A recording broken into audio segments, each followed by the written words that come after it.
Hi everyone, it's Grace. Welcome back to my channel. The news about Zillow shutting down the whole home flipping business is still fermenting. So far, the only news we heard is that Pretium partners will buy 2,000 homes from Zillow. Other than that, we have not heard any news from any of the corporate investors yet. So today, we're going to look at whether Wallstreet will be buying all the homes released by Zillow. Before we begin, remember to subscribe to my channel and click on the bell button so you get notified immediately when new videos are uploaded. Also, feel free to give this video a thumbs up if you find it useful.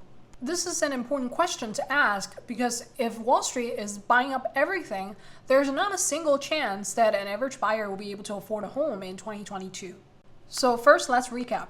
On March 2021, Rex filed an antitrust lawsuit against Zillow and the National Association of Realtors. On October the 18th, Zillow announced that it will stop buying homes. On November the 1st, Zillow announced selling of 7,000 homes. On November the 10th, the fire sale went up to 18,000 homes. At the same time, it is reported that Pretium partners will buy 2,000 homes from Zillow across 20 U.S. markets and rent them out as single-family rentals. On November the 16th, some Zillow shareholders filed a lawsuit against Zillow, claiming that it artificially drew up stock prices due to misstatements and/or omissions. There are a lot of things happening during this period. We know that Zillow may be in a lot of trouble and the lawsuit cases are piling up. It has been pretty quiet in Wallstreet, so let's analyze what may be happening during this time. Let's first take a look at the largest institutional investors and their market shares. According to a research by Lori Goodman, Vice President of Housing Finance Policy at the Urban Institute, the total single-family rental markets owned by institutional investors are around 300,000 units. And the total single-family rental homes are about 15 million, so the percentage is about 2%. This is the number in 2019, but because of housing speculation starting at the beginning of 2020, we have a pretty good idea that the percentage is on the rise. The largest institutional investor is Invitation Homes, which was owned by Blackstone, which exited the market in 2019 and is now owned by BlackRock. It has 80,000 homes across 20 markets. The second largest institutional investor is Pretium Partners. It formed a joint venture with the Canadian Public Sector Pension Investment Board. It has acquired Front Yard Residential and Progress Residential. It now owns 66,000 homes in 29 markets. The third largest investor is American Homes for Rent, which owns 56,000 homes in 22 states. There has been a debate of whether Wallstreet is powerful enough to influence the entire U.S. housing market. Some claim that because institutional investors only take up a small percentage of the current single-family rental markets, and the majority are mom-and-pop investors, they should not be blamed for the current housing affordability issue. But here's the thing. Institutional investors are backed by hundreds of millions of investment funds and corporate credit, which means that they can buy up as many homes as possible, as long as they have access to massive capital. They can put an offer on any home that's placed on the market and outbid other buyers. So it simply means that even though institutional investors only take up 2% of the market share, it has the ability to control the entire US housing market. This was perhaps foreseen by other countries. For instance, the Irish government made the decision in May this year to block investment funds from corporate to buy up entire neighborhoods. The purchase by institutional investors of completed housing estates is unacceptable and not consistent with government policy. We do not want institutional investors competing with first-time buyers. And I want to make it very clear, no county council should be on the other side of this. I applaud for the Irish government policy to prioritize housing need of first-time buyers versus institutional investment. I think this is the exact policy that the U.S. needs to offer younger and first-time home buyers the chance to buy homes at a reasonable and affordable price. But in the U.S., it's hard to implement such a policy. So as a home buyer, it's important to understand the corporate behavior and when the home inventory will be released into the market available for average people to purchase. So let's go back to the current situation and look at where the Wallstreet institutional investors are at. So far, Pretium Partners is the only corporate that offers to buy homes from Zillow, but the final amount is unknown.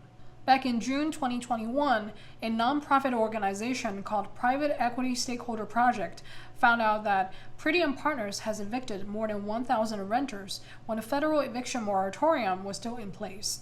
The program also found that it evicted about 2.4% of renters in Polk County and 1.1% in Seminole County, Florida, where the majority of residents are white, since January 2021.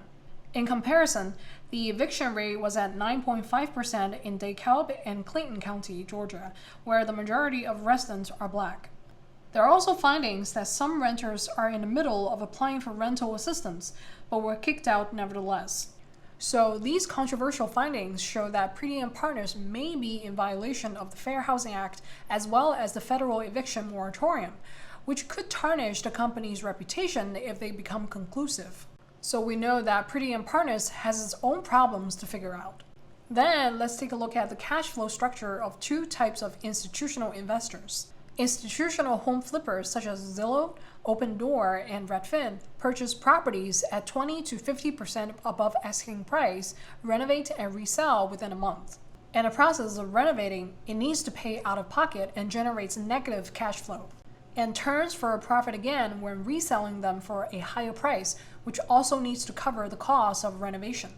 It's for sale only and no rental. Institutional investors for single-family rentals such as BlackRock, Pretium Partners, and American Homes for Rent have a different model. They also pay above asking price, averaging 20 to 50%, and do renovation, just like institutional home flippers. But it's rental only, no sale. The renovation period is pretty much also around a month. After renovation is done, the company can incorporate the cost of renovation into the rent by increasing the rental price. So as long as the company holds the property, it will be able to capture the rental monthly cash flow as a main part of its revenue source. And here are the differences between institutional home flipping and single-family rental. Home flippers can only make money when home value appreciates and will lose money when it depreciates. There is no periodic cash flow coming in, and a corporate has to spend money during the renovation period, which means that the cash flow circle could potentially be broken before the home is resold. This is the main reason why Zillow cuts out the entire home flipping business. On the other hand, single-family rental corporates have monthly rental income to support the business. Since there is periodic cash flow coming in, the cash flow circle is almost always intact. Let's take Pretium Partners as an example and further explain. You can see from this graphic that it gradually acquired homes since the mid-2013. The homes acquired before 2020 have appreciating value because we know that housing speculation goes out of whack at the beginning of 2020. It means that from 2013 till now, it can generate both monthly rental income as well as selling homes at an appreciating value to generate profit. For the homes acquired after 2021, prices already reached a peak in the second quarter of 2021, and homes are depreciating in value. So homes that are acquired in second quarter of 2021 are treated more like depreciating machinery that can be sold for a salvage value. But they still produce rental cash flow no matter how the home prices change. So the institutional single-family rental model is similar to the royalty deal from Shark Tank. Whether a startup business goes big or not, the investor collects a percentage of the sales. Similarly, whether a home value appreciates or not, the institutional investor collects the rental income. So now you can understand that the most valuable part of property investment for Wall Street institutional investors is not home value appreciation, but the monthly rental cash flow. It's something that they don't easily give up. It's very clear that when Zillow purchased the homes, it pretty much maxed out the profit from home flipping. Selling at a discount, however big it is inevitable. Given this, we can have a pretty good idea that Wall Street institutional investors are neither selling nor buying at this point. They're waiting for the market reaction of Zillow's fire sale. Another reason why they're standing by is because institutional investors such as Pretium Partners are facing controversies like we mentioned before, and they want to avoid more public backlash. Zillow is kind of in the center of the storm right now, and there's no need to get involved. So if there are no takers from Wall Street, those Zillow homes will be available for individual buyers. Let's take a look at where those homes are located. This is from Zillow's website and represents the current homes for sale.